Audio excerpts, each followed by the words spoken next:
Good morning दोस्तों। जैसा कि आपको पता है हम काफ़ी दिनों से पिछले आपके लिए वीडियो नहीं डाल पाए, इसके लिए सॉरी दोस्तों। अब हम आगे कंटिन्यूस वीडियो करेंगे अपने। हम यहाँ पढ़ रहे थे मेवाड़ का इतिहास।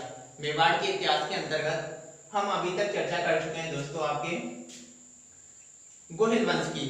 गोहिल वंश में हमने गोहिल आदित्य की चर्चा की थी, फिर बप्पा रावल की चर्चा की थी, उसके बाद अल्लट या आलू रावल की, उसके बाद तेज सिंह की, उससे पहले दोस्तों हमने जयद्रथ सिंह की चर्चा की थी, इसके बाद हमने समर सिंह की और इसके बाद रतन सिंह की। जैसा कि आप यहाँ देख सकते हैं दोस्तों, जितने भी राजा हैं उनका ईस्वी उनके आगे दिया हुआ है और इसके लिए हमने आपके लिए ट्रिक भी बनाई है। जैसे गोहिल ने बप्पा को बताया कि अल्लट जैसे तेज, समर और रतन हैं, तो आपके इसके अंतर्गत जितने भी राजा हैं ये आपके अंतर्गत इसी के अंतर्गत आ जाएंगे दोस्तों। तो इसमें जैसे गोहिल है हमारा, तो यहाँ गोहिल बन जाएगा, बप्पा से बन जाएगा बप्पा रावल या कालकोच, अल्लट से बन जाएगा अल्लट या आलू रावल भी बोलते हैं हम, जैसे से बन जाएगा दोस्तों जयद्रथ सिंह, तेज से बन जाएगा तेज सिंह, समर से बन जाएगा समर सिंह और रतन से बन जाएगा दोस्तों रतन सिंह। और रानी पद्मिनी की यहाँ पर हमने चर्चा कर चुके हैं इससे पहले वाले वीडियो में। अगर आपने वो वीडियो हमारा नहीं देखा है तो हम उसका लिंक आपके नीचे डिस्क्रिप्शन बॉक्स में उपलब्ध करा देंगे दोस्तों। आज हम चर्चा करेंगे सिसोदिया वंश की। सिसोदिया वंश के अंतर्गत भी हम चर्चा करेंगे आज। कुछ जैसे राजाओं यहाँ मैंने ट्रिक दी है, जैसे कि हमें क्षेत्र में लाख मौके मिले, तो यहाँ बात करेंगे हम जैसे यहाँ जैसा था। अब इसके बारे में हम डिटेल में जानेंगे दोस्तों। इससे पहले अब यहाँ कंप्लीट में बता दूं, जैसे या जैसे से जैसा हमने लिखा है, हम में से हमीर सिंह, क्षेत्र से क्षेत्र सिंह, लाख से लक्ष्य सिंह या राणा लाका, मौके से मोकल, आगे है कुछ से कुम्मा दोस्तों। तो हम चर्चा करते हैं। जैसे कि आप इससे पहले वाले वीडियो मैंने बताया था, आपने देखा होगा कि हम जब रतन सिंह की बात कर रहे थे तो रतन सिंह के अंतर्गत हमने चर्चा की थी कि अलाउद्दीन खिलजी, इनके कंटेम्पररी कौन था दिल्ली सल्तनत में दोस्तों? अलाउद्दीन खिलजी। अलाउद्दीन खिलजी यहाँ पर आक्रमण करने के लिए आते हैं चित्तौड़ में, 8 महीने तक घेरा डाले रहते हैं और आखिरकार यहाँ रानी पद्मिनी जौहर करती है और राणा रतन सिंह क्या करते हैं? केसरिया करते हैं और इसे हमने मेवाड़ का प्रथम शाखा भी कहा था। तो दोस्तों इसके अंतर्गत जब अलाउद्दीन खिलजी ये युद्ध जीत जाता है, ये युद्ध जीत के उन्होंने क्या किया कि जो चित्तौड़ का किला था, चित्तौड़ के किले का नाम बदल दिया इन्होंने अपने पुत्र खिज्र खां के नाम पे, उसका नाम रख दिया था दोस्तों चित्तौड़ किले का खिजराबाद। तो अभी यहाँ पर कौन है चित्तौड़ में दोस्तों? अलाउद्दीन खिलजी के पुत्र हैं, उनका नाम क्या है? खिज्र खां। अब खिज्र खां क्या करते हैं आपके? खिज्र खां का ज्यादा टाइम तक यहाँ नहीं रहते हैं। जैसा कि आपको पता है कि 1303 में चित्तौड़ जीता गया था, 1308 तक वो चित्तौड़ में रहते हैं। 1308 के बाद क्या करते हैं? वो चित्तौड़ से चले जाते हैं और इसका कार्यभार सौंप जाते हैं जालौर में। अभी हम आगे चर्चा करेंगे जब जालौर की चौहान वंश की चर्चा करेंगे, तो जालौर में उस समय में राज था दोस्तों सोनग्राह चौहानों का। तो सोनग्राह चौहानों में एक व्यक्ति थे या एक राजा थे, उनका नाम था मालदेव। इन्होंने चित्तौड़ का कार्यभार सौंप दिया था मालदेव को।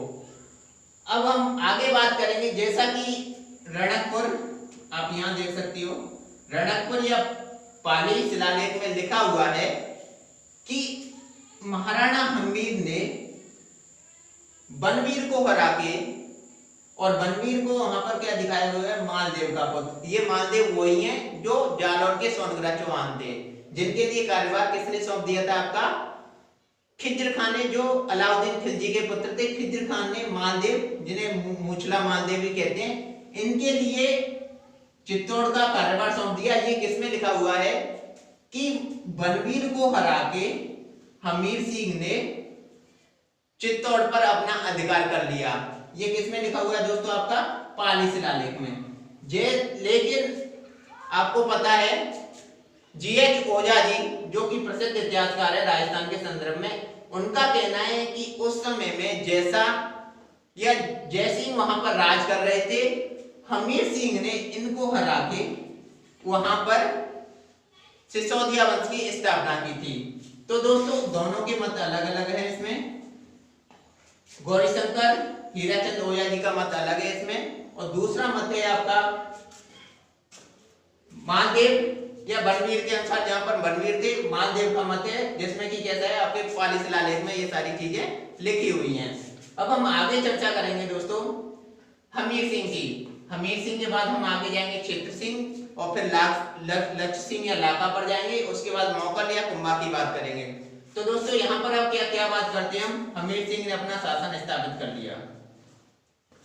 हमीर सिंह अब क्या करते हैं, यहाँ पर इनके बारे में जानते हैं कि सबसे पहले हमीर सिंह ने किसको हरा के, जयसिंह या बनवीर को हरा के यहाँ पर किसकी स्थापना कर दी है दोस्तों, सिसोदिया वंश की।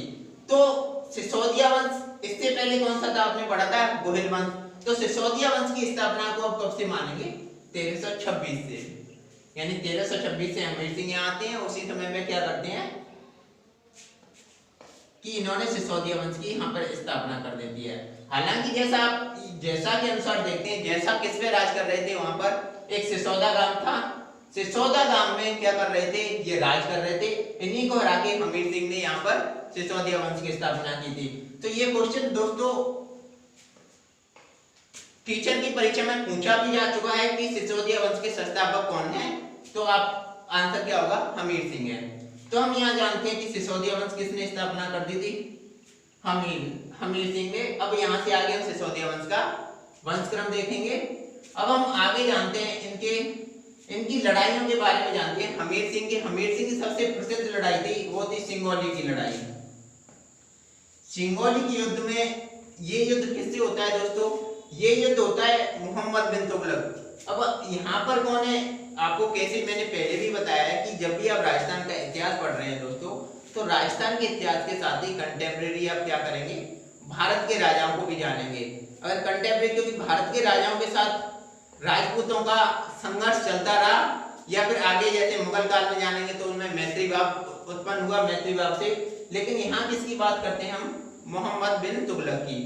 मोहम्मद बिन तुगलक हमीर के समय में क्या थे, दिल्ली सल्तनत के राजा थे। इनका कार्यकाल था आपका 1325 से लेके 1351 तक। अब इस कालक्रम में आप वैसे ही पढ़ बैठता है 1326 से लेके 64 तक। तो किससे युद्ध हुआ होगा, सामान्यतः मोहम्मद बिन तुगलक से।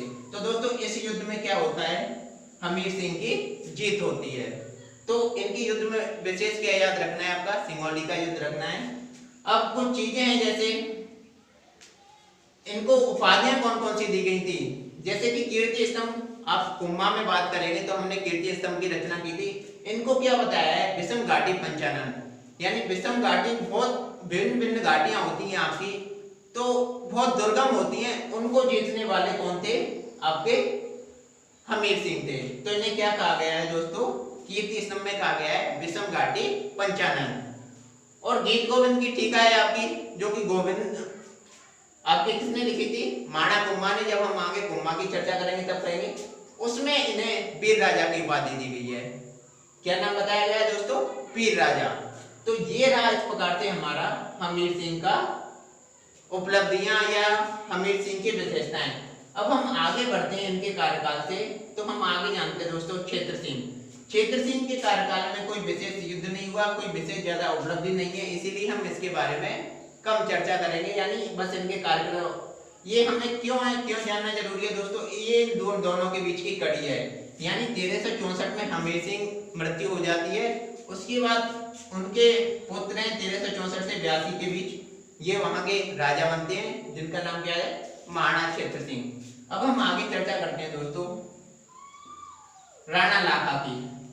इनके बारे में एक विशेष उपलब्धि है, जिनको राणा लाखा या लक्ष्य सिंह भी बोलते हैं दोस्तों। ये क्या है, काफी वृद्ध आयु में इन्हें मारवाड़ की एक रानी थी, या मारवाड़ राव चूड़ा की पुत्री थी, उनसे इन्हें प्रेम हो जाता है दोस्तों। तो प्रेम हो जाता है तो उसमें क्या होता है कि छोटी सी आपको कहानी बताता हूं। इसके लिए प्रेम हो जाता है, हालांकि ये घर में कुछ नहीं कहते हैं, जैसे ये अपने मेवाड़ के राज में। और इनके सबसे बड़े पुत्र कौन थे, महाराणा चूड़ा, यानी इनके बाद अगर कोई शासन संभालने वाले थे वो आपके थे महाराणा चूड़ा।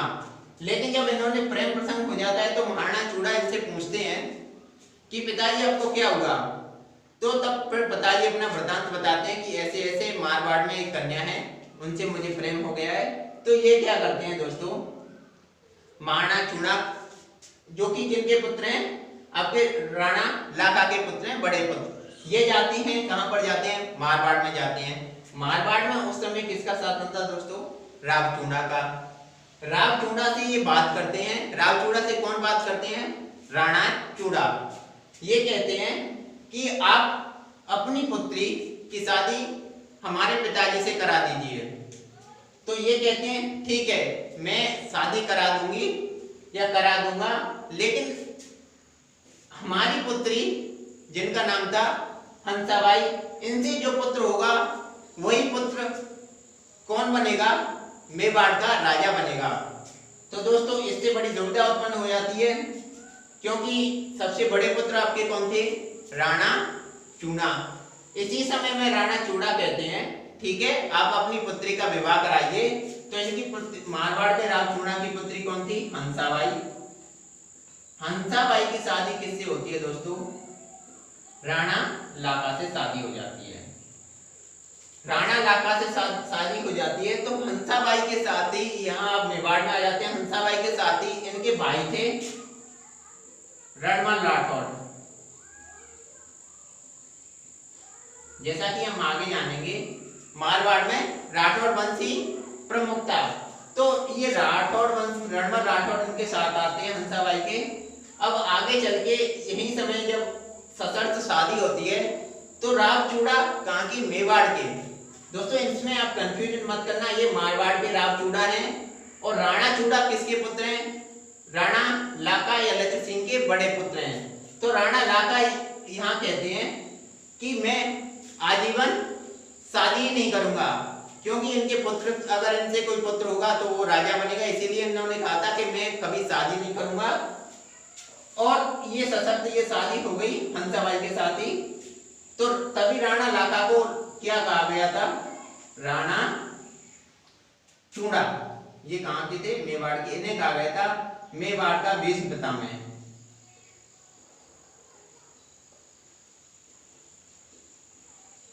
जैसा कि आपने देखा होगा दोस्तों, अगर कभी आगे भीष्म पितामह कौन थे, भीष्म पितामह आजीवन ब्रह्मचर्य की प्रतिज्ञा ली थी। उसी प्रकार से हमारे यहाँ पर कौन है, राणा चूड़ा है, वो भी मेवाड़ के कौन है, भीष्म पितामह है।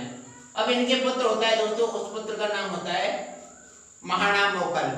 महाराणा मोकल जब राजगद्दी पर बैठते हैं, महाराणा मोकल किनका पुत्र था, हंसाबाई का पुत्र था।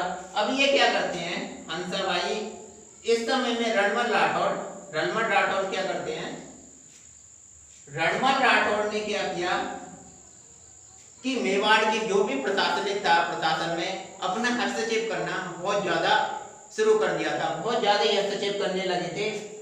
तभी आपको पता होगा कि जब रणमल राठौड़ और हंसाबाई जब राणा चूड़ा को सबकी दृष्टि से देखते थे, उसी समय राणा चूड़ा चले गए थे मालवा, यानी ये कहां चले गए थे, मालवा।